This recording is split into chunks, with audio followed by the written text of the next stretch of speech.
Dato: la Torre de Pisa en Italia no estaba planeada para que estuviera inclinada. La inclinación de este edificio se debe a que fue construida sobre un terreno muy inestable. Además de que sus cimientos de apenas 3 metros no tienen la suficiente capacidad para mantenerla erguida. Este efecto le dio notable fama al pasar de los años, a tal grado que se volvió un punto turístico muy popular.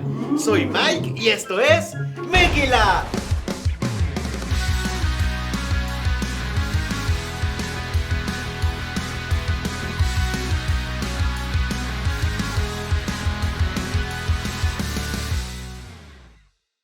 Bienvenida, Vanessa. Bienvenido, Mike, y bienvenidos todos ustedes a un nuevo episodio de Megila. Vanessa, justo venía para acá y mi coche se quedó sin combustible.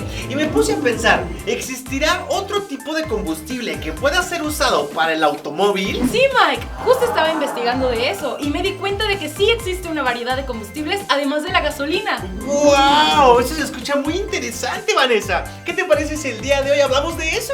Sí, hablemos de biocombustibles. Un biocombustible es cualquier fuente de energía que proviene de la biomasa o material que deriva de organismos vivos. Los biocombustibles se pueden hacer con cosas como plantas y aceites vegetales, pero también se pueden usar otras cosas como estiércol de animales, algas y hasta aceite de cocina ya usado. Pero, ¿los biocombustibles fósiles cuentan? No, los biocombustibles fósiles como el petróleo y el carbón no cuentan. Los biocombustibles se hacen a partir de organismos que estuvieron vivos recientemente y son mucho más amigables para el medio ambiente. En primer lugar, los biocombustibles son renovables. Todos los combustibles fósiles de la Tierra se terminarán en algún momento, pero lo bueno es que siempre podremos cosechar más plantas. Y en segundo lugar, están diseñados para tener emisión de carbono neutral. Cuando quemamos combustibles fósiles, se generan muchos gases a base de carbono en la atmósfera. Esto es muy malo para el planeta, ya que contribuye a la contaminación y al cambio climático. Por otra parte, mientras crecen las plantas que se usan para producir biocombustibles, remueven dióxido de carbono de la atmósfera a través de la fotosíntesis. Esto compensa o equilibra el carbono que emiten los combustibles al quemarse. Pero los biocombustibles no contaminan tanto, pues producen menos carbono que los combustibles fósiles. Actualmente, el tipo de combustible más común es el etanol o alcohol etílico, que también se encuentra en las bebidas alcohólicas. Generalmente se obtiene del maíz o la caña de azúcar, pero también se puede obtener de otros cultivos. El etanol se obtiene de un bioproceso llamado fermentación. Básicamente, pequeños microbios absorben los almidones y el azúcar de las plantas, y de la misma manera que producen desecho, producen alcohol. Después, el alcohol se purifica y se mezcla con gasolina. Un tipo común de este es el E10,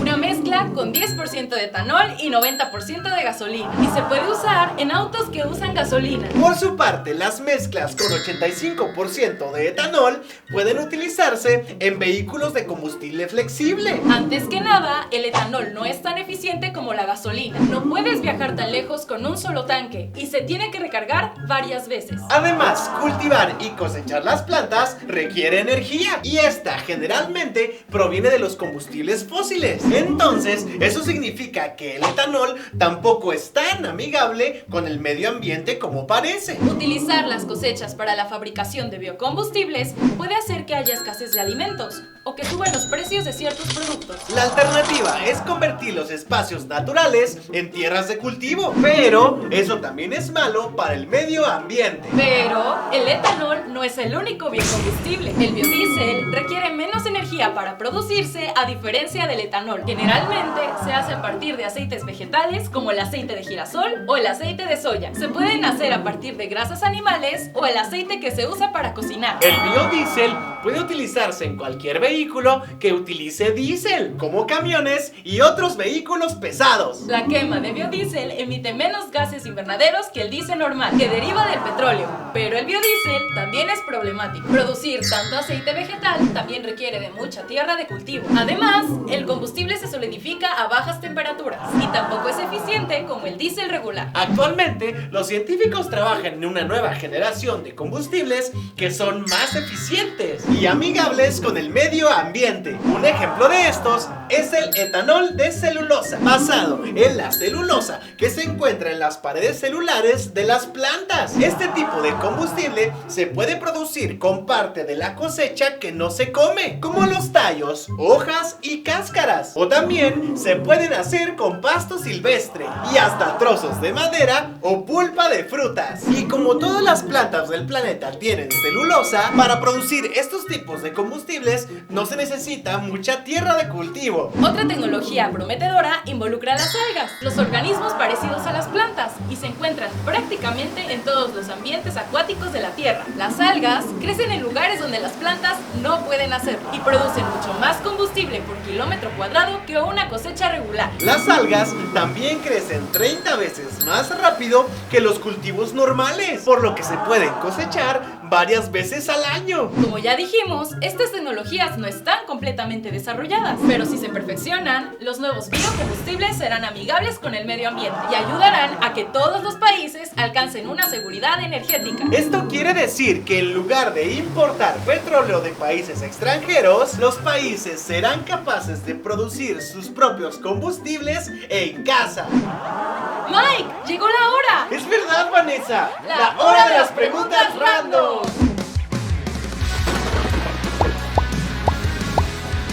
Pregunta. Ciencia. ¿Qué sustancias contiene un extintor para apagar el fuego? ¡Respuesta! Existen diferentes tipos de agentes químicos que son utilizados en la extinción del fuego. De acuerdo a sus componentes, estos se emplearán para diferentes tipos de fuego. Por ejemplo, los extintores de clase K o de químico húmedo. Estos se componen de una base especial de acetato de potasio, que es un agente de bajo pH. Estos tienen una mayor capacidad para combatir el fuego y no dejar residuos. Son ideales para el uso en cocina. O los extintores de dióxido de carbono. Cuando el dióxido de carbono se dispara, este se proyecta como una nube blanca que sofoca el fuego, eliminando el oxígeno. Este componente químico es un gas inodoro, no contaminante y seguro de usar en ropa, equipos y documentos valiosos. Y estos dos son solo algunos de los tipos de extintores que existen. Pregunta.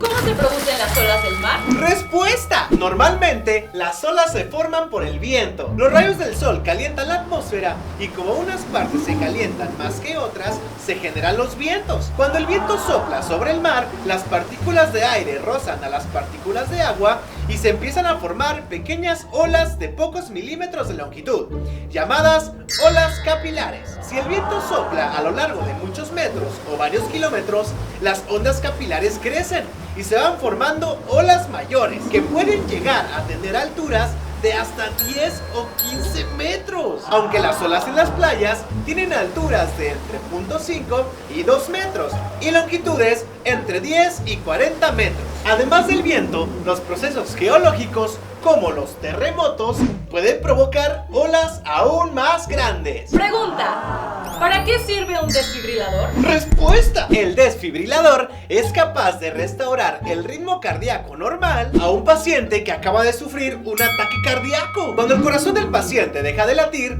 el desfibrilador administra una descarga eléctrica a través de la pared torácica que es capaz de restablecer el ritmo cardíaco normal de la víctima. El desfibrilador cuenta con unos sensores que analizan el ritmo cardíaco del paciente. De acuerdo a este resultado, el mismo dispositivo recomienda y determina si la desfibrilación debe ser aplicada o no y la intensidad de la descarga. Las descargas eléctricas emitidas por los desfibriladores ejercen un efecto de reinicio gracias a este choque eléctrico en las células del corazón, de forma que estas vuelven a latir de manera coordinada y secuencial como en un latido normal. Pregunta.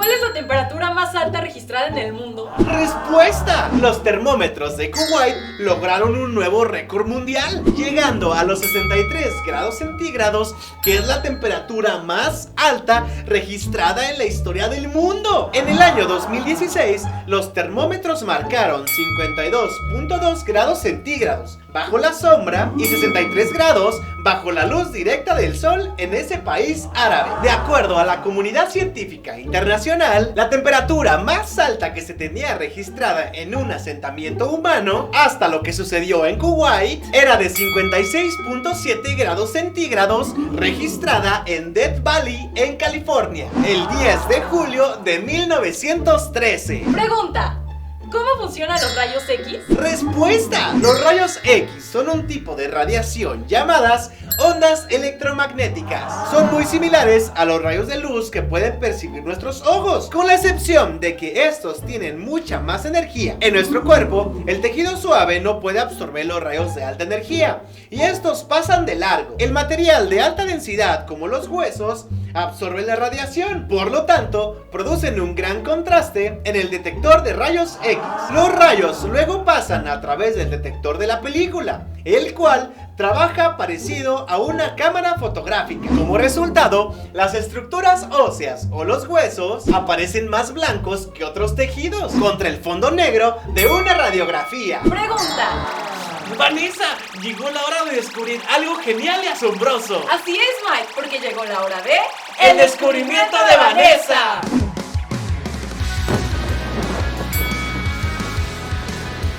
Bienvenidos al descubrimiento de Vanessa. El día de hoy conoceremos qué hay dentro de unos audífonos. ¡Wow! Eso se escucha muy interesante. Así es, Mike. Comencemos. Las principales partes de la bocina son las terminales, la goma que es introducida en el oído, el diafragma, la bobina y el imán que forman el electroimán y su base. En el extremo más pequeño del cono del auricular hay una bobina de hierro sobre un imán. La bobina está conectada a los cables de audífonos que llegan hasta nuestra fuente de sonido, MP3, smartphone, televisión, etc. El sonido de la fuente es una señal eléctrica que convierte a la bobina en un electroimán. La señal eléctrica de la fuente es alterna, lo que significa que los polos magnéticos de la bobina cambiarán de norte a sur y viceversa según la señal eléctrica recibida. Estos cambios de polaridad hacen que la bobina se atraiga o se repela del imán que hay justo detrás de ella, lo que produce un movimiento de ida y vuelta. La bobina, al estar conectada al diafragma, empuja y tira de él, bombeando las ondas de sonido, al igual que ocurre en un tambor. Entonces, eso es lo que hay dentro de unos audífonos. ¡Wow! Estuvo padrísimo el descubrimiento del día de hoy, Vanessa. Así es, Mike, y no se pueden perder el próximo porque estará genial. Esto fue el descubrimiento de Vanessa. Querido Mickey Fan, si tienes alguna pregunta que deseas que respondamos en el programa, puedes enviarla al correo electrónico preguntas@mikilab.net o también puedes escribirnos en nuestra página de Facebook, /Mikilab Oficial, o bien puedes escribir tu pregunta en la caja de comentarios. Hemos llegado al final de este sustentable episodio. Recuerda que si te gustó, puedes ir a Facebook, darle me gusta a nuestra página y darle me encanta a nuestras publicaciones. Y también puedes ir a YouTube, suscribirte a nuestro canal y activar la campanita de notificaciones. Hasta el próximo episodio. Esto fue Mikilab.